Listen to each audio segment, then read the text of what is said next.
21শে জুলাইয়ের সভা নিয়ে বিপাকে তৃণমূল। মমতা অভিষেককে নোটিশ দেওয়ার নির্দেশ বিচারপতি অরিজিৎ বন্দ্যোপাধ্যায় ডিভিশন বেঞ্চের। হাইকোর্টের নির্দেশ, অবমাননার অভিযোগ, গুরুত্বপূর্ণ রাস্তা বন্ধ করে সভা করা যাবে না। আর 2018 সালে নির্দেশ দিয়েছিল কলকাতা হাইকোর্ট। তৃণমূল সহ 38 রাজনৈতিক দলকে নির্দেশ দেয় হাইকোর্ট। আদালতের নির্দেশ না মেনে 2025 অবধি তৃণমূলের সভা। আদালত অবমাননার অভিযোগ, জনস্বার্থ মামলায় নোটিশ নির্দেশ হাইকোর্টের।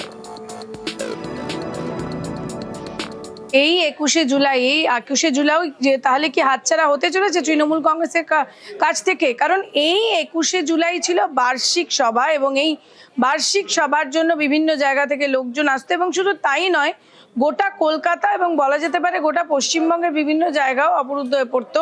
কারণ 3-4 দিন থেকে লোক বিভিন্ন জায়গা থেকে এখানে এসে পৌঁছতো, তাদের আনা হতো। সবচেয়ে বড় যেটা প্রশ্ন সেটা হচ্ছে গত 15 বছর এবং তার আগে থেকে এই জায়গাটা যেন তৃণমূল কংগ্রেসের মৌরসি পাট্টা ছিল।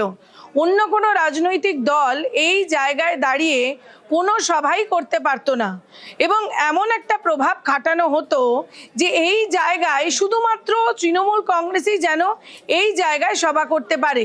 সুতরাং সেখান থেকে দাঁড়িয়ে, যেটা তাদের সিগনেচার র্যালি বলা যেতে পারে, সেই জায়গা থেকে দাঁড়িয়ে এটা বড় ধাক্কা। কারণ একমাত্র তৃণমূল কংগ্রেসই করবে, অন্য কোনো পার্টি করতে পারবে না। অন্য কোনো পার্টি কোনোদিন কোনোভাবে এই জায়গায় কোনো রকম অনুমতিই পেত না। সেই জায়গা থেকে দাঁড়িয়ে অবশ্যই এটা খুব বড় ধাক্কা যদি এই 21শে জুলাইও হাতছাড়া হয়ে যায় তৃণমূল কংগ্রেসের হাত থেকে। কারণ এই কংগ্রেসের সময় থেকে 1993 সাল থেকে এটা শুরু হয়, 93-এর পর থেকে 94 থেকে এটা শুরু হয়, তারপরে কংগ্রেস থেকে তৃণমূল কংগ্রেস হয়।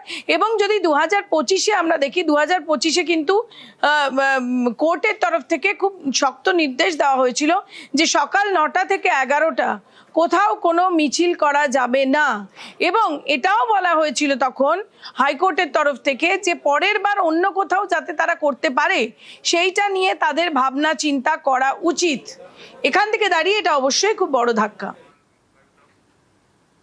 2018-তে ডিভিশন বেঞ্চ নির্দেশ দিয়েছিলেন যে কোনো মেজর আর্টেরিয়াল রোড পুরোপুরিভাবে ব্লক করে কোনো মিটিং, প্রসেশন, র্যালি করা যাবে না। 2025 সালে যে 21শে জুলাই মিটিংটা করা হয়েছিল, সেই মিটিংটাকে এই জাজমেন্টের ভায়োলেশন এই অভিযোগ করে আবেদনকারী Akshay Kumar Sarangi contempt application file করেছেন। এই মামলা আজকে হিয়ারিং হয়েছে। হিয়ারিংয়ে এটা ডাইরেকশন দিয়েছেন বিচারপতি অরিজিৎ ব্যানার্জি এবং বিচারপতি অপূর্ব সিনহা রায়ের ডিভিশন বেঞ্চ নির্দেশ দিয়েছেন নোটিশ সার্ভিস করতে হবে অ্যালেজড কন্টেমনার যারা। কন্টেমনার হচ্ছে অল ইন্ডিয়া তৃণমূল কংগ্রেসের চেয়ারপারসন মমতা বন্দ্যোপাধ্যায় এবং জেনারেল সেক্রেটারি অভিষেক বন্দ্যোপাধ্যায়।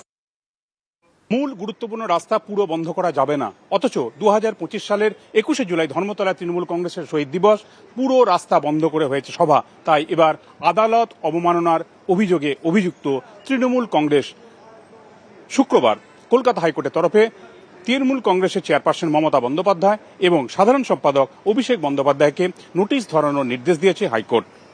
3 জুলাই এই মামলার পরবর্তী শুনানি। ক্যামেরায় সৌমেন দাসের সঙ্গে অরুণ হাজরা, নিউজ 18 বাংলা, কলকাতা। বেসুরোদের সাংসদ পদ খারিজের দাবি অভিষেকের। বেসুরো বিপাকে স্পিকারের সাক্ষাৎ অভিষেকের। লোকসভায় ভেঙে চুরমার মমতা বন্দ্যোপাধ্যায় তৃণমূল ছেড়ে নতুন দলে 20 বেসুরো সাংসদ। স্পিকারের কাছে 20 সাংসদের পদ খারিজের দাবি।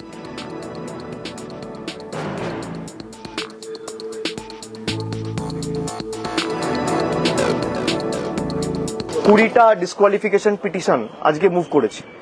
যারা যারা তৃণমূল কংগ্রেসের প্রতীক চিহ্নে নির্বাচিত হয়ে এনসিপিআই নামে একটা দল, সেই দলে যারা নাম লিখিয়েছে বিজেপির থেকে অর্থের বিনিময়ে এবং নিজেদের পিঠ বাঁচানোর কারণে, তাদের প্রত্যেকের বিরুদ্ধে আমরা ডিসকোয়ালিফিকেশন পিটিশন মুভ করেছি। সংবিধানে যে ধারাগুলো রয়েছে, বিশেষ করে 10 শিডিউলে, সেখানে স্পষ্টত লেখা রয়েছে যে আমি যদি অন্য কোনো রাজনৈতিক দলে যাই বা ভলেন্টারিলি পার্টির আমি মেম্বারশিপ গিভ আপ করি, তাহলে আমার ডিসকোয়ালিফিকেশন হতে বাধ্য।